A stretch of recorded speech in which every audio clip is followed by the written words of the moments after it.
کہ کیا مسلمان میں اور ایک کافر میں کلمے کا فرق ہے؟ یعنی دو انسان ہیں، ایک نے کلمہ پڑھا اشہد ان لا الہ الا اللہ، اور دوسرا انسان جس نے کلمہ نہیں پڑھا، اس کو بھی اللہ نے پیدا کیا، اس کو بھی اللہ نے پیدا کیا، اس کو بھی اللہ ہی رزق دیتا ہے اور اس کو بھی اللہ ہی رزق دیتا ہے، اور اس پر اللہ تعالیٰ کی رحمتیں ہیں کیونکہ اس نے کلمہ پڑھا ہے، اللہ تعالیٰ اس سے محبت کرتا ہے، اللہ تعالیٰ اس کو دوست رکھتا ہے، اور دوسری طرف اس کو اللہ تعالیٰ دشمن رکھتا ہے، اللہ کا غضب ہے اس پر اور اللہ پیار نہیں کرتا اس سے۔ کیا اتنا بڑا فرق؟ یعنی اللہ تعالیٰ اس کو جنت کا مستحق کر دے گا، اس کو دوزخ کا مستحق کر دے گا، صرف ایک کلمہ کہہ دینے سے کہ اشہد ان لا الہ الا اللہ محمد رسول اللہ۔ آپ ذرا غور سے سوچیں اس بات کو کہ کیا مسلمان ہونے کے لیے یہ کلمہ پڑھ دینا کافی ہے؟ اللہ تعالیٰ اتنا ظلم کیسے کر سکتا ہے کہ ایک بندے نے یہ کلمہ نہیں پڑھا اور اس پر اس کو دوزخ کا مستحق کر دے گا، اور جس نے کلمہ پڑھا اس کو جنت کا مستحق کر دے گا؟ یہ ناانصافی نہیں ہے؟ یقیناً آپ یہی کہیں گے کہ یہ ناانصافی ہے۔ اور دوسری طرف یہ رائے ہے کہ مسلمان وہ ہے جو اس کلمے پہ پورا اترتا ہے، یعنی صرف زبان سے ادا کرنا دینا کافی نہیں ہے، اس کلمے پہ پورا اترنا ہے۔ اس کلمے کا مطلب ہے شہادت دینا، اشہد ان لا الہ، میں شہادت دیتا ہوں کہ اللہ کے سوا کوئی معبود نہیں، واشہد ان محمد رسول اللہ، اور میں شہادت دیتا ہوں کہ محمد رسول اللہ اللہ کے رسول ہے۔ اب اس کلمے پہ پورا اترنے کا مطلب کیا ہے؟ دوستو، آپ کو پتہ ہے کہ اسلام کا لفظی معنی کیا ہے؟ شاید آپ کو کوئی کہے کہ اسلام کا مطلب ہے سلامتی، مگر یہ بالکل بھی صحیح تعبیر نہیں ہے۔ اسلام کا مطلب ہے ٹو سبمیشن، جھک جانا اللہ کے آگے، سر خم تسلیم، اسلام کا یہ مطلب ہے۔ آپ ذرا سوچیں کہ اللہ تعالیٰ نے اس پوری کی پوری کائنات کو بنایا، کائنات کا ذرہ ذرہ اللہ کے حکم کے پابند ہے۔ یعنی آپ سورج کو دیکھتے ہیں، صبح اٹھتا ہے، نکلتا ہے، شام کو غروب ہوتا ہے، ذرہ برابر بھی وہ رد و بدل نہیں کرتا۔ زمین اپنے محور پہ گھومتی ہے، یہ چاند ستارے، جتنے بھی آپ آسمان میں ستارے اور جتنی بھی چیزیں آپ دیکھ رہے ہیں، سب کی سب اللہ کی پابند ہے، اللہ کے حکم کی پابند ہے۔ اس حکم کی پابندی کو اللہ تعالیٰ اسلام کہتے ہیں۔ یہ قانون جس کے ماتحت یہ پورے کا پورا نظام چل رہا ہے، اس کو اللہ تعالیٰ اسلام کہتے ہیں۔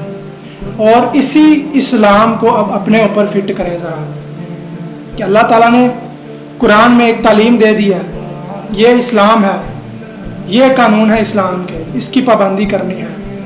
اب آپ سوچیں کہ جو بندہ اس کی پابندی نہیں کرتا وہ مسلمان کیسے ہو سکتا ہے؟ یعنی ایک بندے نے کلمہ پڑھ لیا ہے اور وہ باقی سارے کام وہی کرتا ہے جو ایک کافر کرتا ہے، تو کیا اللہ تعالیٰ، اللہ کی رحمت ہے اس کے ساتھ؟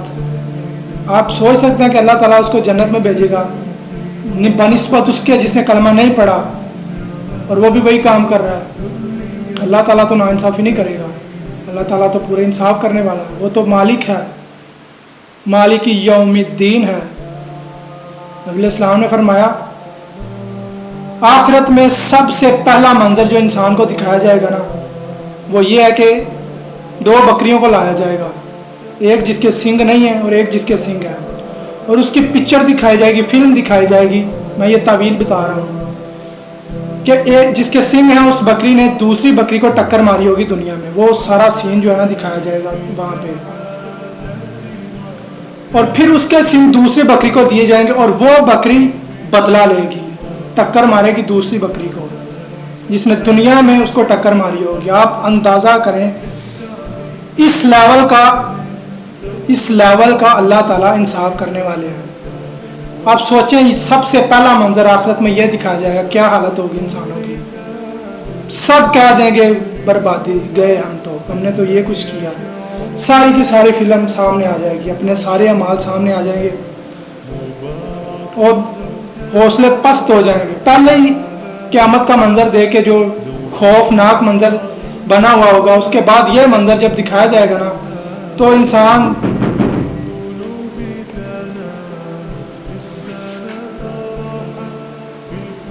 تو کیا آپ کے خیال میں ایک کلمہ پڑھ دینا کافی ہے؟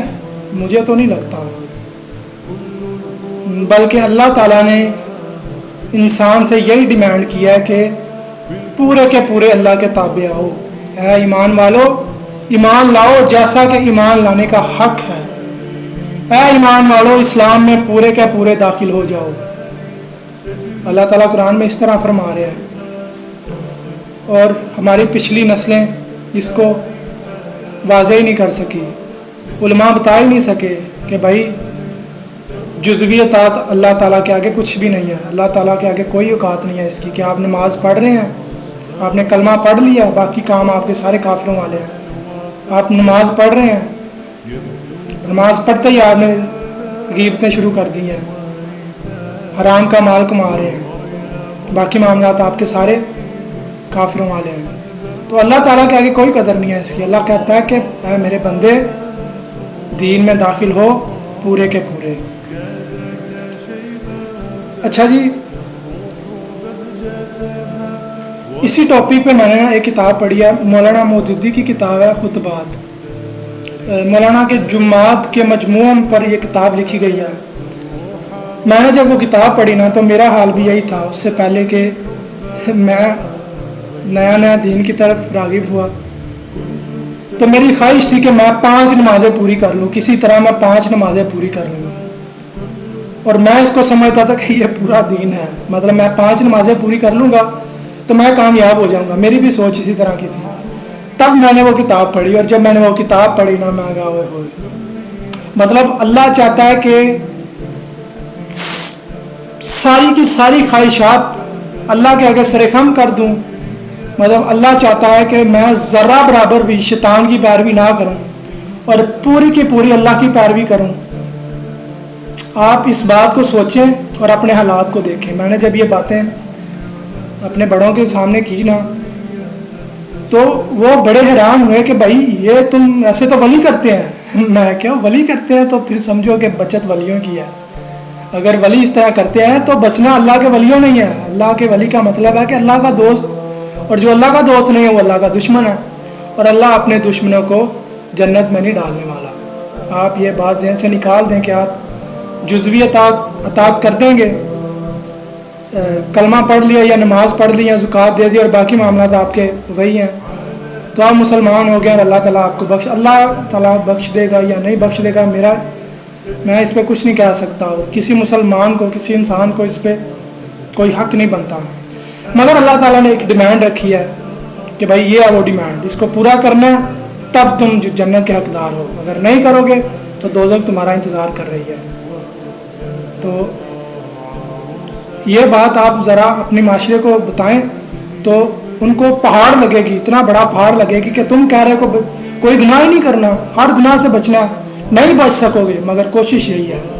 اگر جان بوجھ کے تم یہ جانتے ہو کہ یہ چیز گناہ کا کام ہے، پھر بھی تم کرتے ہو، روز کرتے ہو اور توبہ نہیں کر رہے، اور یہ سمجھ رہے ہو کہ میں نماز پڑھ رہا ہوں تو اللہ تعالیٰ بچت کر دے گا، تو یہ طاغوت ہے، کفر ہے، یہ شرک ہے، اللہ کے ساتھ جنگ ہے۔ یہ اللہ تعالیٰ ایسی اطاعت قبول نہیں کرتے۔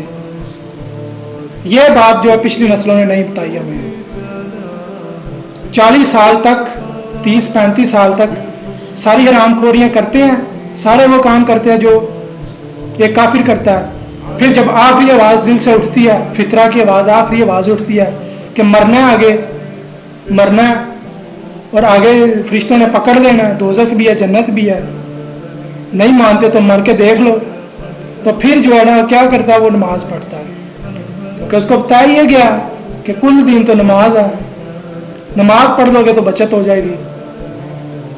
تو پھر جو ہے نا وہ ساری زندگی حرام خوری میں نکال کے، اور جب ہوش آتی ہے تو وہ پھر نماز پڑھ دیتے ہیں، اور پھر تسکین بھی مل جاتی ہے کہ 5 نمازیں پڑھ لی ہیں، اب خیر صلاح ہے، اب اللہ تعالیٰ کی رحمت میرے ساتھ ہے، اب میں جنت کا مستحق ہوں، دوزخ سے بچ جاؤں گا۔ یہ مینٹالٹی ہے ہماری، یہ پچھلی نسلوں نے ہمیں دیا ہے۔ کم از کم ہمیں یہی بتا دیتے کہ بھائی آگے نقصان کتنا ہونے والا ہے، اصل کیا ہے، مسلمان کس کو کہتے ہیں؟ مسلمان کا مطلب یہ ہے کہ اللہ کے آگے سر خم کرنے والا، اللہ کے آگے